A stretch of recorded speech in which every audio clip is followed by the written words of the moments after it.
Welcome to the MD Investor.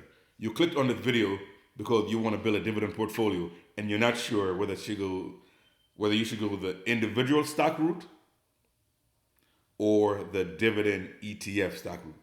Right? It's the struggle you're having, right?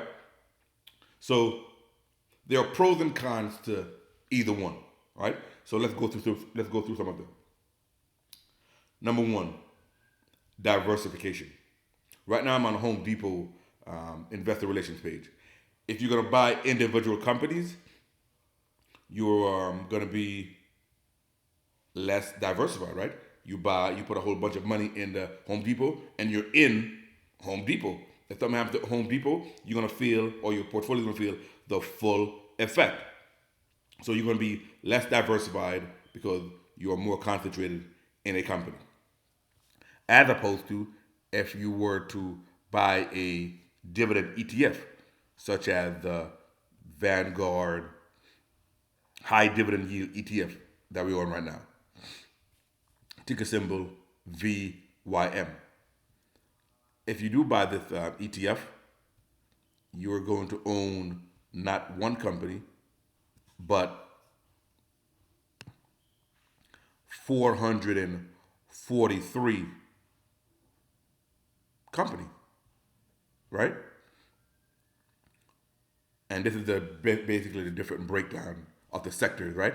You're gonna have basic materials, 4% consumer discretionary, consumer staples, 12% energy.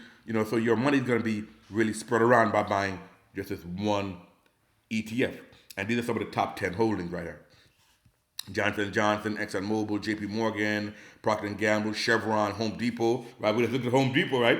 But you have a little piece of Home Depot in this ETF, right? It's not 100% like if you went all into individual stock, but it's only 2.15% off the VYM. So one company versus 400 and what did we say? 443, I believe we said. Um, yeah, 443 company. That's something to consider. So, in regards to diversification, we would say with the individual stock, you're going to be less diversified, and with the ETF, you'll be more diversified. Let's look at control. What do you mean control? Well, when I say control, if you said you wanted a portfolio and you want it to have only stocks that are yielding, I don't know, 5% or higher, right? You can individually go and select companies that meet that criteria, right? You can go on the individual investor relation homepage of that company, and if they don't meet your criteria 5%, don't buy them, don't pick them. But with the ETF, in this example, over 400 companies in VYM, some of the companies you may like, and oh good, I wanted Home Depot anyway. But some of them in there you may not want, but you have no option because it's part of the package. So you have more control with the individual stock, less control with the ETF. So it just depends on the type of person you are. Let's look at research. Are you the type of guy or the type of lady that wants to go and micromanage? Or I should say, you want to dig into the numbers and really get your hands dirty? If you are the type of person, then you're going to want to buy an individual stock. So here we are on Home Depot Investor Relations page. We see the ticker symbol, right? HD. We see each share is trading right now for about $275, right? If this is you're going and you buy individual stock for dividends, you're gonna want to go dig into the earnings report, right? Like what's going on. So you have to go click on the financial report. Why? Because you're gonna want to know what's going on. 2022 Q1, right? Because Q1 is the first 3 months, right? January 1 through March 31. Q2, April 1 through June 30th. So we haven't finished Q2 yet. So Q1. So you would hit here And then you have to look and read the report for Home Depot. So let's look here. So this is what you have to do as an individual stockholder. The Home Depot, the world's largest home improvement retailer, today reported sales of $38.9 billion for the first quarter of fiscal 2022, an increase of $1.4 billion or 3.8% from the first quarter of last year, 2021. So it had increased by 3.8%. Good. We like when stuff increases. Comparable sales for the first quarter of fiscal 2022 increased 2.2%. We also like when that increased. Sales have increased. Net earnings, right? Net earnings is after all the expenses have been paid. All the revenue comes in and you pay all your bills. Whatever's left over is your net earnings. Why is net earnings important? Net earnings are important because that's where your dividends come from. Net earnings for the first quarter of fiscal 2022 were $4.2 billion or $4.09 per diluted share, compared with net earnings of $4.1 billion or $3.86 per diluted share in the same period last year, representing a 6% increase. That $4.09 per share is very important because that's after the expenses, each share is generating $4.09 per share. Why is that important? That's where your dividends will come from. Okay? That's where your dividends come from. So $4.09 per diluted share is where your dividends will come from. So I'm doing this, guys, just to let you know this is the type of research you're going to have to do. So $4.09 dividends.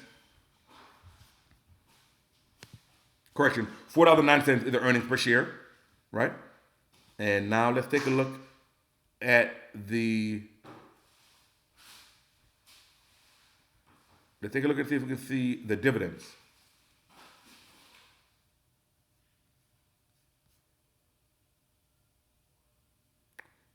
Let's see if we can find the dividend. So here we got the investor resources, shareholder services, stock information. Here it is, dividend history.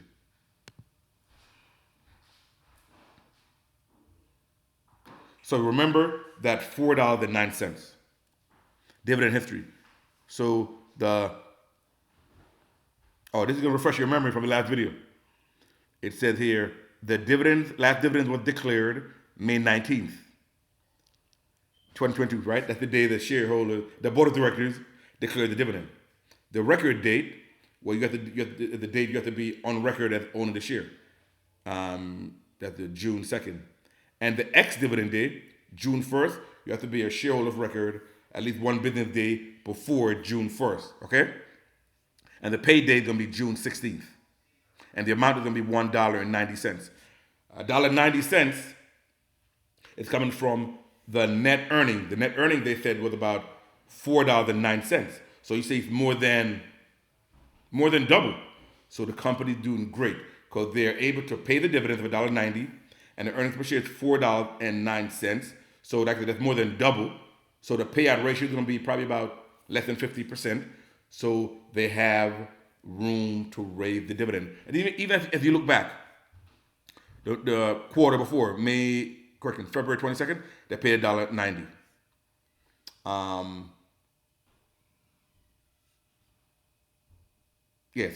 So you see they pay, Home Depot pays on the 3/6/9/12. So March 24th, $1.90. June 16th, $1.90. Then it's probably going to be September 16th, $1.90, then December 16th.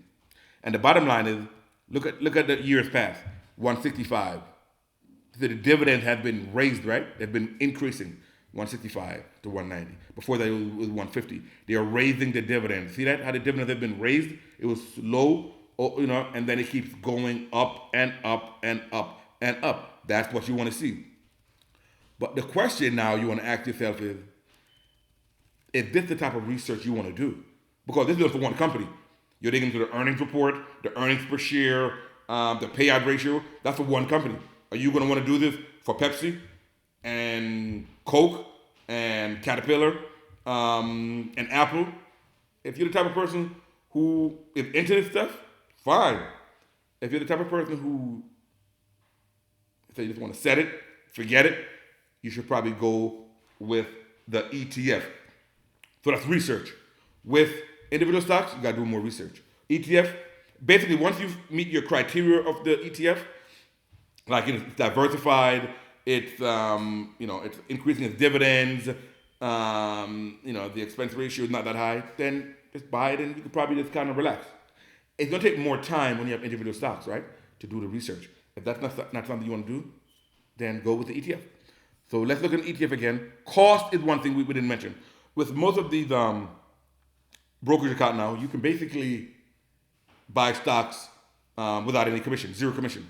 But with ETF, you're going to have to pay what's called an expense ratio. Why? Because these are actively managed, right? There's someone there who is picking the stock and making sure they are meet the right criteria.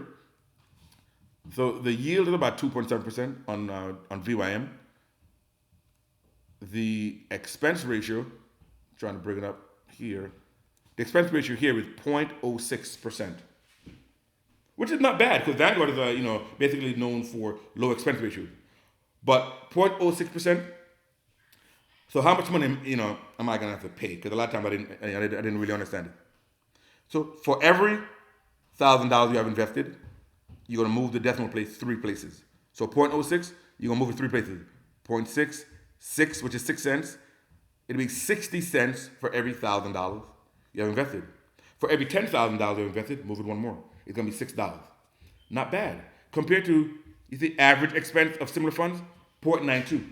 So for every $1,000 you have invested, you would pay, move the decimal place 3 places. It'd be 1, 2, it'd be $9.20, it'd be $9.20 for every $1,000 they've invested, as opposed to the $6 from Vanguard. So you see it's much higher. Correction, to the 60 cents. So it's like 10 times as expensive. For every $10,000 you have invested, it's going to be 4 places. Instead of the $6 with the VYM, it's going to be about $92. So it may not seem that expensive now, but as time goes on and the amount of money you invested, it's going to be more and more. That's going to eat away at your results. So with individual stocks, we said there's going to be less diversification. With the ETF, there's going to be more diversification. Control. With individual stocks, you'll have more control because you can select stocks that meet your criteria, right? If you want it has to be at least 6% yield, you can choose that. With the ETF, there'll be less control, but at the same time, you are going to spend less time researching with the ETF. With the individual stock, it shows you have to go through the reports, the quarterly reports, the annual reports,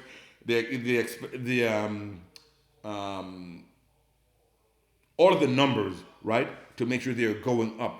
And for one stock, you may be like, oh, that's not bad. Yeah, but what about when you have 20 or 30 or a portfolio of 50 stocks? Then you see it's going to be costing you more time. So if you're an answer, it depends on the individual, right? Like a lot of things in life. There is no right answer.